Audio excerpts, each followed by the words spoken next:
Hello guys, you're welcome to my channel. In today's video I'm going to be teaching you how to make this type of sleeve, or the one that is wider than this. So if this sounds like something you're interested to watch, keep on watching. By the way, my name is Grace. In making this type of sleeve, it is advisable to use the same material as lining, okay, or you use a satin material. Please don't use a normal lining. This normal lining that we always put inside our material too, so please don't use it because it won't give out the beauty of this sleeve. Okay, so in placing of this sleeve, please make sure that if this sleeve one side is facing front, the overlap should face front on both sides. Don't place it in the way that one overlap is facing the front while the other the second sleeve or at the other hand is facing the back. Please, the placement of this sleeve is very important. So moving on, I will be using this Ankara piece and the satin to create my own sleeve. Okay, I'm actually illustrating. Okay, if you are not combining your dress with any satin, please, it's advisable that you use the same Ankara to turn it as lining. So let's move on. I'm folding my material into two right now.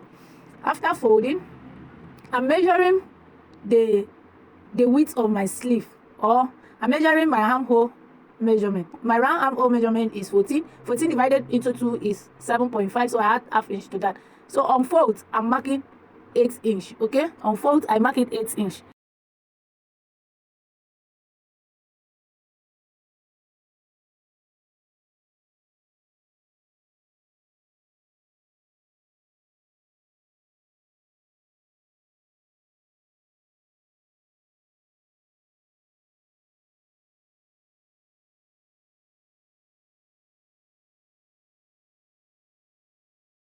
And I cut it out.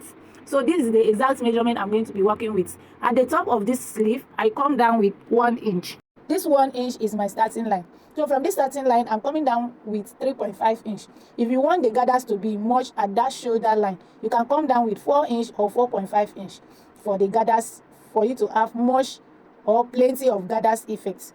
So I mark that point. Starting from the second line, I mark the length of my sleeve. The length of this sleeve I'm working with is 9 inch, including the sewing allowance.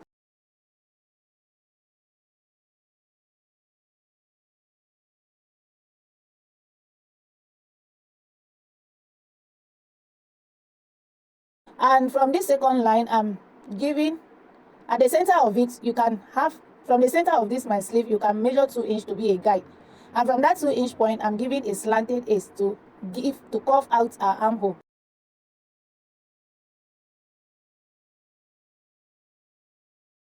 At the first line, which is the starting line, I'm also curving out our armhole this way. Okay, curve it to meet up with the second armhole curve. That will give you a gather effect or excess at this sleeve.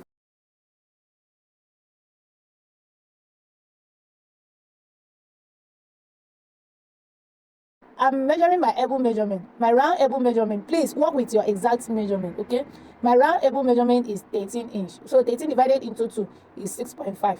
I add half inch to that measurement, so I'm marking 7 inch, and I connect it back to the tip of my sleeve or the armhole line. I connect it back to the armhole line and I'm cutting it out.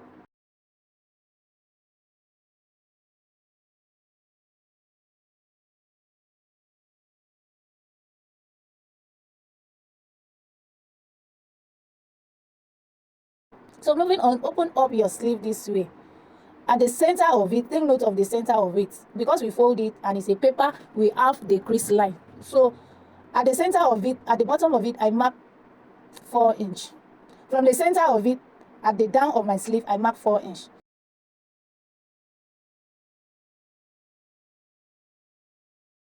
At this top, I highlight the center point. From this center point, I mark 5 inch.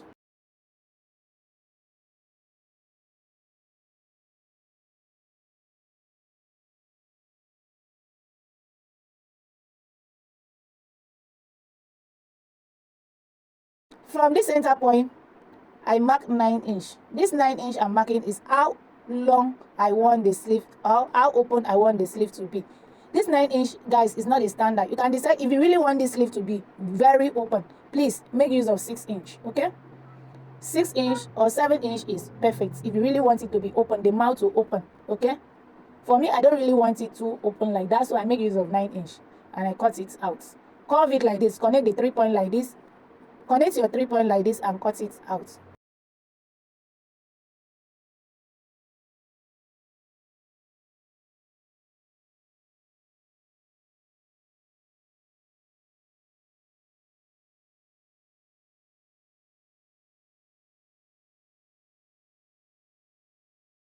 we are going to cut it on our main piece. My material is on fold. I'm cutting 2 pieces of Ankara and 2 pieces of the satin material. Okay, again, if you are not working with any combination in your blouse or your gown, make sure that you use this same Ankara as the lining. It's not compulsory that you must use satin. I actually show you at the beginning of this video some picture of it. You can use the same material as the lining.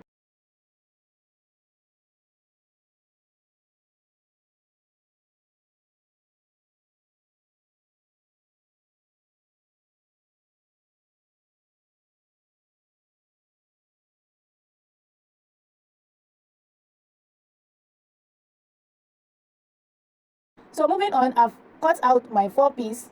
This 4 piece is only for 1 sleeve. So if you are making 2 sleeves, in total you are going to have 8 pieces. Okay, I've ironed a stitch. I've ironed paper stay to my satin, and for the main piece I've ironed out a stay to it to give it a little bit of structure. Okay, if you don't have a stay, it's advisable not to even attach a please don't add paper stay to the main piece. Add it up to the lining. Okay, for the main piece, make use of a stay. If you want to iron anything on the main piece, let it be a stay. I place back my pattern to get that midpoint, that center line, because it's going to guide us when we are sewing. Please place back all your 4 pieces together and mark the center point. That center point that we have when we're drafting it, mark it out on your 4 piece. All the piece, mark it out and notch it out.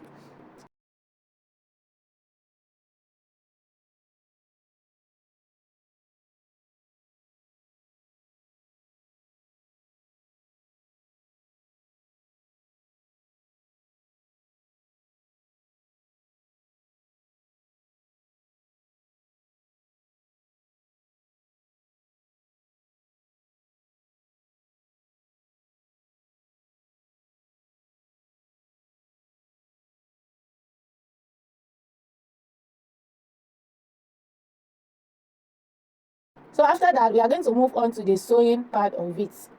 Okay, I'm going to move on to the sewing part of it. Place it right side facing like this, and make sure that you arrange it very well. So I'm going to stitch it, take it to the machine and stitch it on this area that I'm chalking out with 1/2 inch or 0.5 inch. I'm going to stitch it down with 1/2 inch, and I will be right back.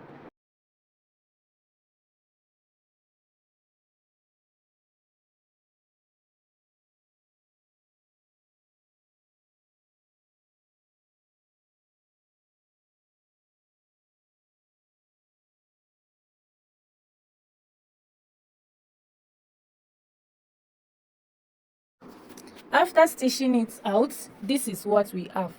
The next step is to open up our seam allowance and press it flat. Make sure you iron it flat. Do that for the lining piece and also for the main piece. It's very important you iron it now, because after stitching it down, it will be difficult for you to iron this part. So very important you iron it now.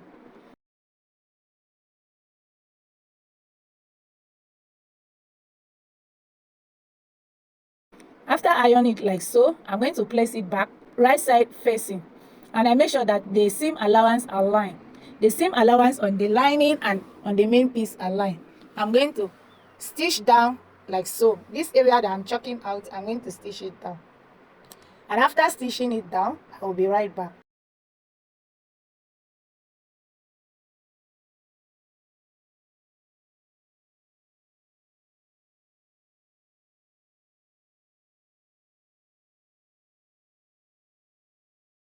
So guys, I've done stitching. The next step is to notch it round.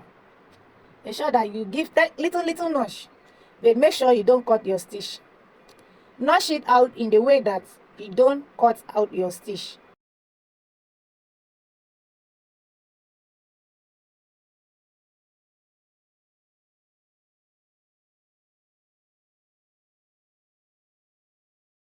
So now I'm pushing the seam allowance. I make sure that it's toward the lining side, and I top stitch on the lining, not on the main piece. Again, top stitch on the lining. Okay, and after that I'm going to iron it out.